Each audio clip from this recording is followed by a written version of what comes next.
بلاول وہاں اپنے لیے لابی کرنے جا رہے ہیں, بلاول وہاں موجودہ حکومت کے خلاف لابی کرنے جا رہے ہیں. یہ بات تو بالکل طے ہے روز روشن کی طرح. اور وہ کیوں ہے ایسا؟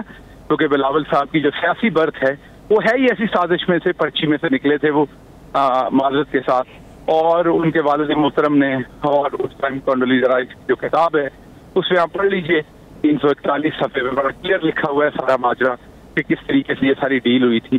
تو یہ وہی کام دہرائے جا رہے ہیں. ہمیں کوئی, یہ ہمارے بازو آزمائے ہوئے ہیں, یہ کوئی نئی بات نہیں. جی کشمیر کا الیکشن آ گیا, سننے میں آ رہا ہے کہ وزیر اعظم پاکستان بھی جا رہے ہیں کشمیر الیکشن کمپین پہ, یا کشمیر ویسے کسی ایونٹ پہ جا رہے ہیں. تو مسلم لیگ نون اور پیپلز پارٹی کہتی ہیں کہ اگر وزیر اعظم آئے تو ہم شدید مزاحمت کریں گے.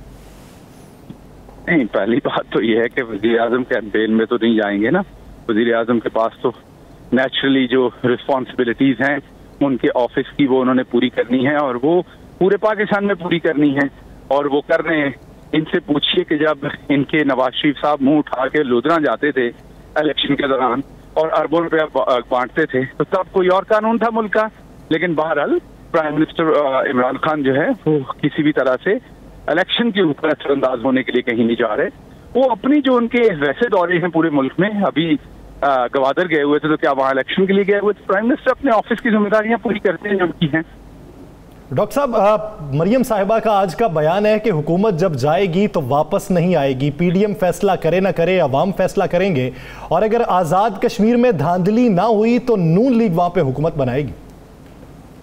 دیکھیے, یہ سینٹینس مجھے بڑا اچھا لگا اپنی بہن کی طرف سے کہ حکومت جب جائے گی تو واپس نہیں آئے گی. تو اس کا جواب یہ ہے کہ ہماری بہن تو ابھی کہیں جائے گی نہیں. حکومت تو جائے گی یا نہیں جائے گی؟ مریم نہیں جائے گی, مریم یہیں رہے گی. تو اس کا جواب صرف یہ ہے کہ حکومت جائے گی یا نہیں جائے گی بعد میں دیکھیں گے. ابھی یہ پتا ہے کہ مریم کہیں نہیں جائے گی. ڈاکٹر صاحب, وزیر اعظم پاکستان کے بیان کے بعد امریکہ کو اڈے نہ دینے, بھارت سے مذاکرات نہ کرنے, جب تک کشمیر کی صورتحال واضح نہیں ہوتی, اس کا پرانا سٹیٹس بحال نہیں ہوتا, اس کے بعد عوام میں بے انتہا پذیرائی ملی ہے وزیر اعظم پاکستان کو. اب اس موجودہ سینیریو میں جب یہ سارا کچھ معاملات ہو گئے ہیں, سارا کچھ ٹھیک ہو رہا ہے, تو آپ کیا سمجھتے ہیں کہ اپوزیشن جماعتوں کی طرف سے جو ایک الزام مسلسل لگایا گیا کہ آپ اس اجلاس میں اس لیے نہیں گئے, وزیر اعظم کی اجلاس میں نہیں آئے, قومی سلامتی کی اجلاس میں, فواد چودھری صاحب نے جو بات کیا وہ درست ہے یا کوئی اور معاملہ تھا؟ نہیں, بالکل وہ بات درست ہے. فواد چودھری ملک کے انفارمیشن منسٹر ہیں, وہ جو بات کہتے ہیں بڑی ذمہ داری سے کہتے ہیں, اور آپ بھی ذاتی طور پر ان کو جانتے ہیں کہ ان کا پولیٹیکل ایکیومنٹ بہت ہائی ہے, اور وہ ایسی کوئی بات نہیں کہ وہ کوئی ایسا غیر سنجیدہ بیان دے دے. ڈاکٹر صاحب, کیا آپ سمجھتے ہیں کہ وزیر اعظم, اپوزیشن لیڈر کہیں کہ وزیر اعظم آئیں گے تو ہم نہیں جائیں گے, تو اس وجہ سے وزیر اعظم کو نہیں جانا چاہیے؟ دیکھیے, جانا چاہیے نہیں جانا چاہیے یہ ایک الگ بحث ہے. وزیر اعظم نہیں گئے, وہ اس لیے نہیں گئے کہ وزیر اعظم چاہتے ہیں کہ کیونکہ آپ نے تو دیکھا ماضی میں, کوئی پہلی بات تو نہیں ہے. اصل میں تو جو قومی معاملات ہوتے ہیں اس پہ کسی کو سیاست بھی نہیں کرنی چاہیے. قومی معاملات کے اوپر ہمیں سستے قسم کے بیانات بھی نہیں دینے چاہیے.